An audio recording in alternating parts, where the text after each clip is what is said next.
Hello students, मैं सीमा।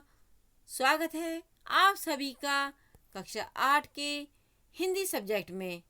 आज हम वसंत भाग 3 के पाठ 4 दीवानों की हस्ती नामक कविता का अध्ययन करेंगे।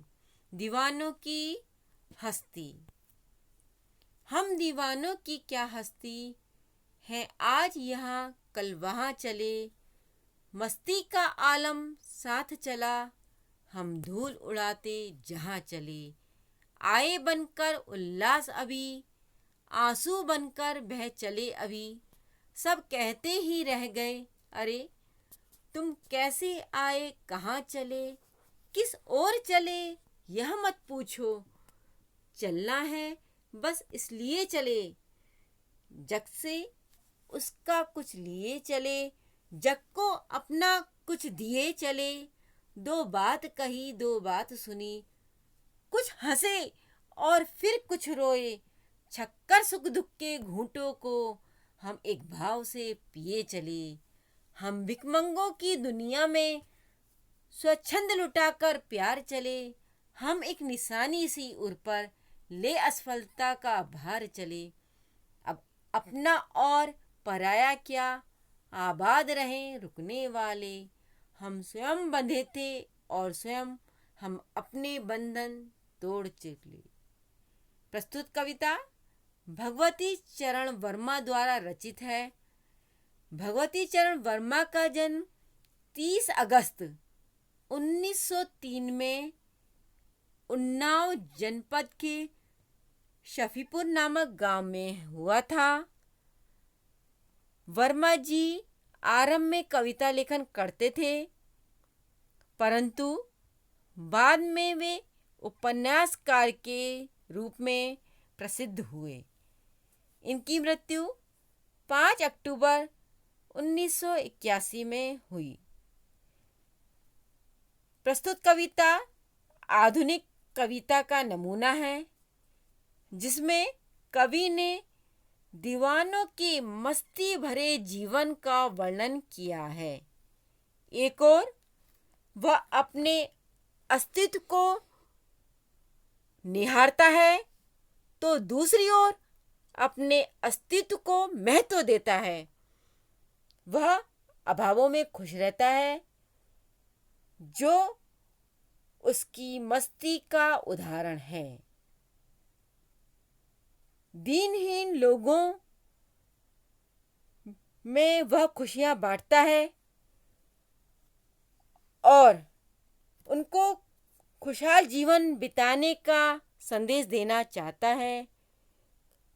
कवि ने सुख दुख में समान भाव से जीवन बिताने का संदेश दिया है। इस पाठ के शब्दार्थ हैं: दीवानों, अपनी मस्ती में रहने वाले।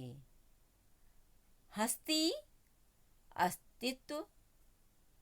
मस्ती, मौज। आलम, दुनिया। उल्लास, खुशी।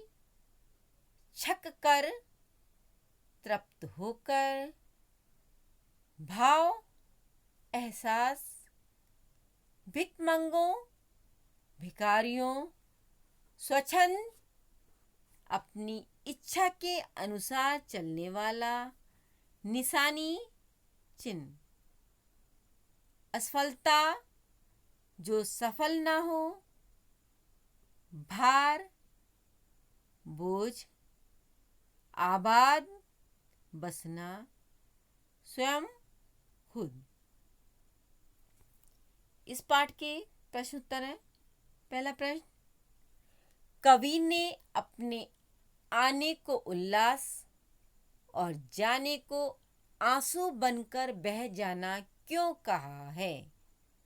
उत्तर: कवि ने अपने आने को उल्लास इसलिए कहा है क्योंकि उसके आने पर लोगों में जोश तथा खुशी का संचार होता है।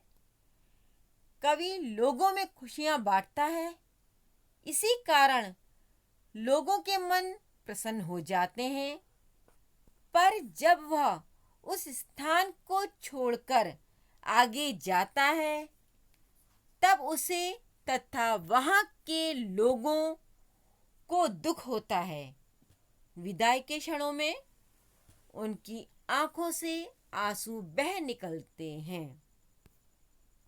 सेकंड क्वेश्चन, भिकमंगों की दुनिया में बेरोक प्यार लुटाने वाला कवि ऐसा क्यों कहता है कि वह अपने हृदय पर असफलता का एक निशान भार की तरह लेकर जा रहा है? क्या वह निराश है या प्रसन्न है? उत्तर, यहाँ भिकमंगों की दुनिया से कवि का आशय है कि यह दुनिया केवल लेना जानती है, देना नहीं। कवि ने भी इस दुनिया को प्यार दिया, पर इसके बदले में उसे वह प्यार नहीं मिला जिसकी वह आशा करता है। कवि के लिए यह उसकी असफलता है, इसलिए वह अपने हृदय पर असफलता का एक निशान भार की तरह लेकर जा रहा है। अतः कवि निराश है। वह समझता है कि प्यार और खुशियाँ लोगों के जीवन में भरने में असफल रहा। नेक्स्ट क्वेश्चन, कविता में ऐसी कौन सी बात है जो आपको सबसे अच्छी लगी? उत्तर, कविता में कवि का जीवन को जीने का नजरिया, हर परिस्थिति में खुश रहने की कला, सुख दुख को समान भाव से लेने की कला, दूसरों की खुशियों को ध्यान रखना इत्यादि बातें अच्छी लगी। घर में रहिए, स्वस्थ रहिए। धन्यवाद।